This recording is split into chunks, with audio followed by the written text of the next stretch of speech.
Welcome to the Militia Gaming community. I'm Trigger and I'm back with another wrong build video, this time the 2016 Koenigsegg Regera. Let's go!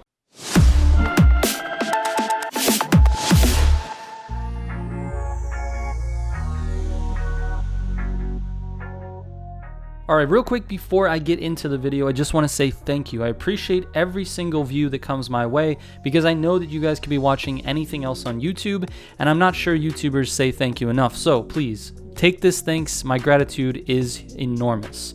Alright, let's get into the video. The first thing I want to give you is the fastest engine. This is always what I do on this series. However, on this Regera, there is only one engine, so this is no secret. It's the 1500 horsepower, 5.1 liter V8 hybrid. Now that's the engine that comes in the car, and it's the only option, so there you go. Now, as far as running this on the track, there were two things I was looking for in order to improve. Now, the stock Regera with all the ultimate parts, it's okay, and if you run a full track setup, it runs okay, but there are some things that you need to change in order to get this car to perform like some of the higher end cars in the game. Now that being said, my times on Arian and Sonic were actually pretty decent, way better than I anticipated because I had run this car way back in the beginning when I had first learned how to play the game and I wasn't skilled enough to really take handle of this car. So my time was improved tremendously, and on Arian I did a 254.9, which is actually good enough to get this car into the top 20, and I did not expect that. If you had looked at my leaderboards before today's video for the Arian track specifically, the Regera was ranked like 48 or something like that. It was you know, towards the bottom. But after I've been able to tune this car specifically for track racing, now we've got it up in the top 20. So anyway, 254.9 on Arian, which is great. I also was able to run a 241.2 on Sonic. Again, not terrible, but not really that great. I mean, you want to see a time in the low 230s or in the mid 230s, and with the best cars running something around 230. But that's really it for the track build. I just had to make a couple of changes and we'll give those to you now when we throw up the build card. So we've got that stock engine, the Ultimate Plus parts, and the dual turbo with a 5x3 pound NOS. I would suggest running Super Showcase suspension, Elite brakes, Elite race tires, Elite Plus clutch, the stock Sport 1-speed gearbox, and the Super Track differential, of course, refills and duration.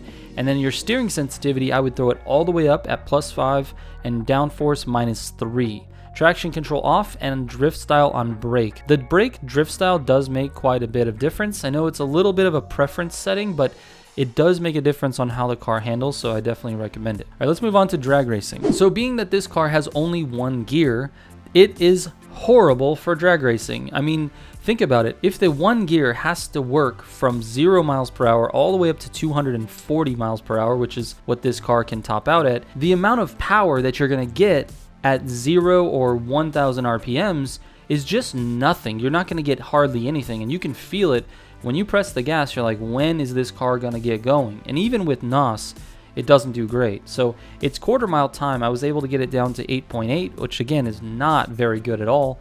And it's just not a fast drag race car no matter what you do to it. But here's the build that I came up with. We've got that same engine parts, and dual turbo. We got the 1x15 pound NOS, which, by the way, let me go back to the turbo. The dual turbo definitely works better than the superchargers. I know some people have mentioned that you put a supercharger on it because, you know, that gives you almost instant boost, but so does the dual turbo. The dual turbo doesn't have a lot of time to spool. It's got a small turbo that gives you low RPM boost, and then it's got a big turbo that gives you high RPM boost. So the dual turbo is by far the best forced induction option for basically every car and every build. So anyway, back to it. The 1x15 pound NOS, we got that Super Track suspension, Elite brakes, and Elite drag tires, Elite Plus clutch, Sport 1-speed gearbox, Super Track differential with NOS refills and NOS duration.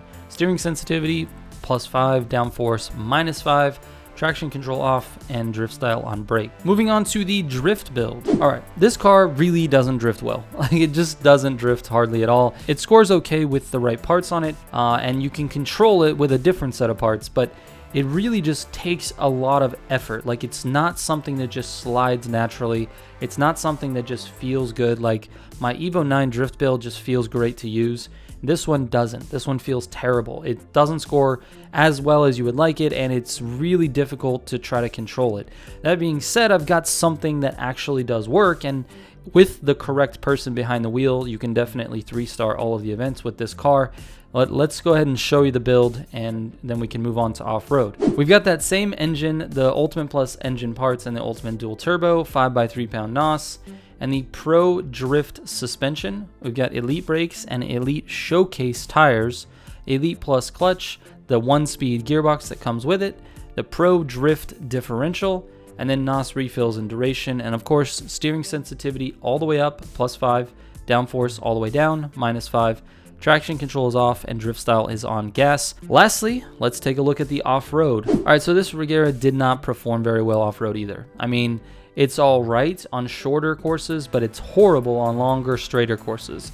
It has almost no top speed on the longer, straighter courses, which really surprised me. I thought it was going to be the opposite.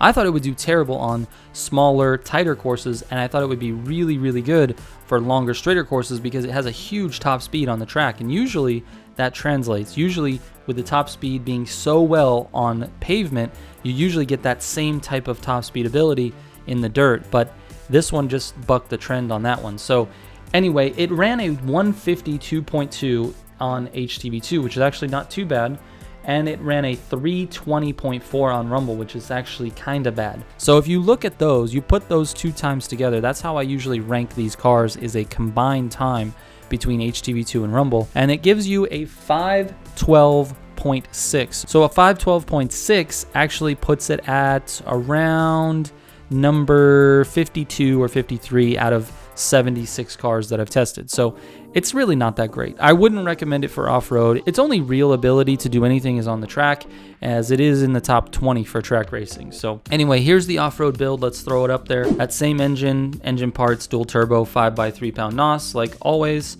We've got the Super Rally suspension, Elite brakes, Elite off-road tires, Elite Plus clutch, Sport 1-speed gearbox, Super Rally differential, and then NOS refills and duration.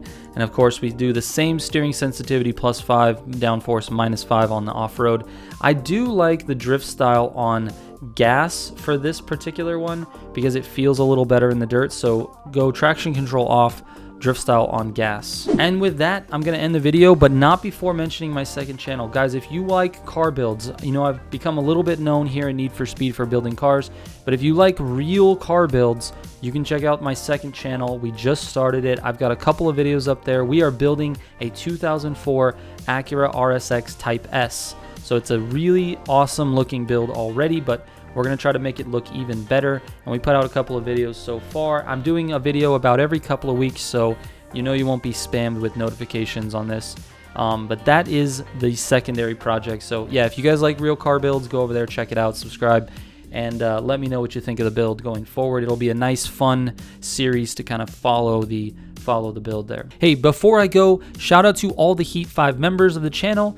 If you want to see your name up here with the rest of these legends, all you have to do is click the join button below and become a Heat 5 member. By doing this, you'll be supporting the channel in ways you will not believe, and you get all kinds of sweet perks like members only streams and specific exclusive Discord channel access. All right, thank you so much for watching. I will catch you on the next one. Trigger out.